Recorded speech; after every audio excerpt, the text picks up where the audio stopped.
Nah, sekarang kita masuk ke contoh teladan. Di sini pada soal disebutkan seorang mahasiswa perikanan ingin mengetahui apakah promosi dan harga berpengaruh terhadap keputusan konsumen untuk membeli suatu produk. Nah, pada tabel kita lihat ada 10 data yang digunakan. Kemudian ada variabel promosi dinotasikan sebagai X1 dan variabel harga dinotasikan sebagai X2. Dan ada variabel Y atau variabel yang dipengaruhi. Di sini variabel yang dipengaruhi adalah keputusan konsumen. Nah, kemudian sajikan semua perhitungan dengan metode matriks dan substitusi. Buatlah persamaan dari metode tersebut dan tuliskan interpretasi. Langkah pertama yang harus kita lakukan adalah membuat tabel dengan format seperti ini ya. Ada bagian kepala tabelnya itu ada bagian X1, X2, dan Y. Ini diambil dari soal ya.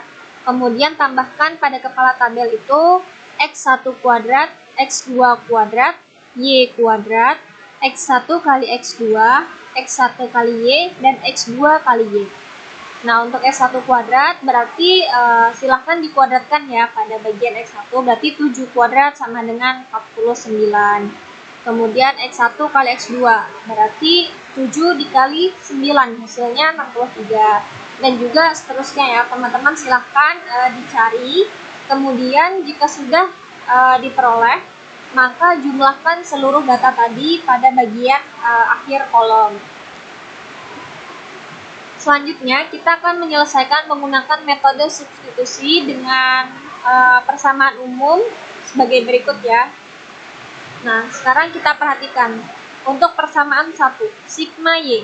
Sigma Y sama dengan NA plus sigma X1 B1 plus sigma X2 B2. Nah, untuk sigma Y kita ambil dari tabel yang sebelumnya. Di sini sigma Y ada 215, maka kita substitusikan ke dalam persamaan.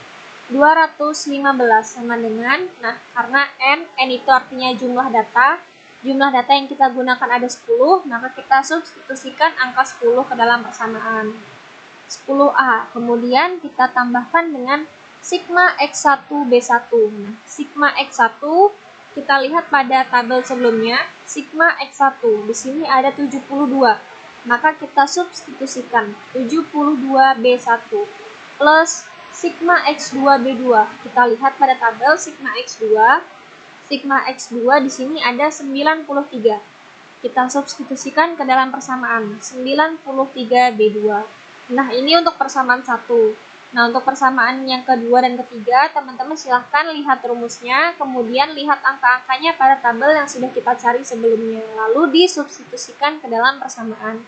Jika sudah diperoleh 3 persamaan, maka selanjutnya kita akan mencari nilai A, B1, dan juga B2.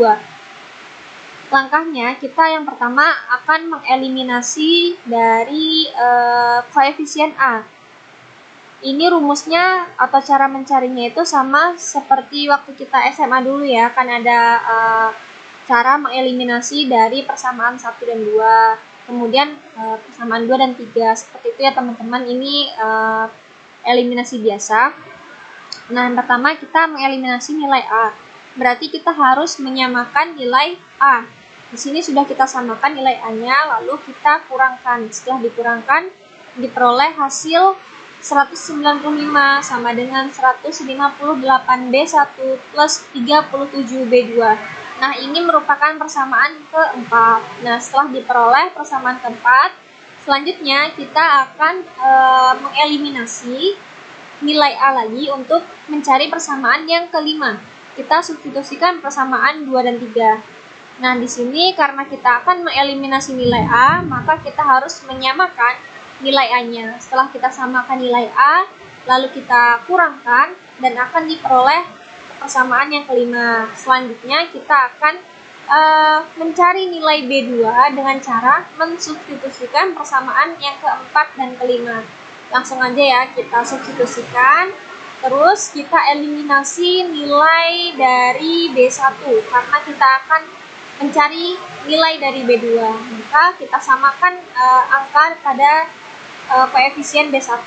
Setelah itu kita kurangkan dan diperoleh hasil 26.928 sama dengan angka ini. Kemudian lalu kita bagikan aja ya, berarti B2 sama dengan 1.778.832 dibagi dengan 26.000 ini ya. Lalu diperoleh nilai B2. Setelah itu, setelah kita dapat nilai B2, kita substitusikan nilai B2 ke persamaan yang keempat. Ini nggak harus ke persamaan yang keempat ya, bisa juga menggunakan persamaan yang lain. Cuma di sini saya akan menggunakan persamaan yang keempat. Nah, di sini persamaan keempat itu kan 195 sama dengan 158B1 plus 37B2. Nah, kita masukkan saja nilai B2 tadi kan sudah diperoleh ya. Kita masukkan ke sini, kemudian kita jumlahkan dan kita cari nilai B1. Nah, di sini nilai B1 sudah diperoleh ya. Setelah B1 dan B2 ini diperoleh, kita substitusikan ke persamaan 1. Ini boleh juga ya disubstitusikan ke persamaan 2 atau 3. Nah, di sini saya menggunakan persamaan 1 karena angka-angkanya itu lebih kecil nilainya, supaya lebih mudah perhitungannya. Nah, di sini persamaan 1 itu kan 215 sama dengan 10A plus 72B1 plus 93B2. Nah, kita substitusikan saja nilai B1 dan B2 ke dalam persamaan. Nah, ini sudah disubstitusikan. Lalu kita jumlahkan dan kita akan menemukan nilai A. Nah, ini nilai A sudah diperoleh ya. Nah, setelah nilai B1, B2, dan nilai A diperoleh, kita masukkan ke rumus koefisien determinasi. Di sini koefisien determinasi rumusnya sebagai berikut. B1 sigma X1 kali Y ditambah B2 sigma X2 kali Y dibagi sigma Y2. Nah, di sini B1 kan sudah diperoleh, kemudian sigma X1 kali Y. Ini diperoleh dari tabel yang tadi ya. Sigma X1 kali Y. X1 kali Y ada 1587. Nah, nanti kita masukkan saja di sini 1587. Kemudian nilai B2 substitusikan dan nilai sigma X2 dikali Y itu diperoleh juga dari tabel. Sigma X2 kali Y ada 2011. Kita substitusikan ke dalam persamaan R kuadrat. Nah, setelah kita masukkan semua nilai-nilainya, diperoleh koefisien determinasi sebesar 0,4163. Nah, selanjutnya kita akan mencari koefisien korelasi ya, di mana rumusnya ini akar dari R2. Kita masukkan aja, berarti akar dari 0,4163 dan diperoleh koefisien korelasinya 0,6452. Nah, selanjutnya kita akan mencari F-fit, di mana F-fit ini rumusnya seperti yang tertera pada layar. Kemudian kita masukkan aja ya. Nah, di sini R kuadrat itu kan dari peroleh ya tadi 0,4163 dikali, nah N besar itu melambangkan jumlah data ya. Berarti jumlah data yang digunakan ada 10 dan di sini N kecil itu melambangkan jumlah variabel bebas. Nah, karena variabel bebas yang kita gunakan ada 2, ada promosi dan harga ya tadi, maka kita masukkan angka 2 di sini. Lalu dikurang 1. Nah, kemudian masukkan semua nilai-nilainya dan diperoleh nilai F-fit. Nah, untuk nilai F-tab sendiri rumusnya seperti ini ya. F alpha ini menggunakan selang kepercayaan 95%. Kemudian formatnya N kecil, N besar dikurang N kecil dikurang 1 ya. Jadi N kecilnya ada 2, kemudian ini N besar dikurang N dikurang 1 berarti itu 7. Nah, teman-teman silahkan lihat pada tabel F-tab ya yang sudah di-share pada minggu lalu. 2,7 itu diperoleh nilainya dari F-tab itu 4,74. Nah, kesimpulannya F-fit itu kan lebih kecil daripada F-tab ya. F-fit lebih kecil daripada F-tab, maka gagal tolak H0, artinya terima H0. Maka interpretasinya adalah berdasarkan SK 95% dapat diketahui bahwa promosi dan harga tidak berpengaruh terhadap keputusan konsumen dalam membeli produk. Nah, ini untuk metode substitusi.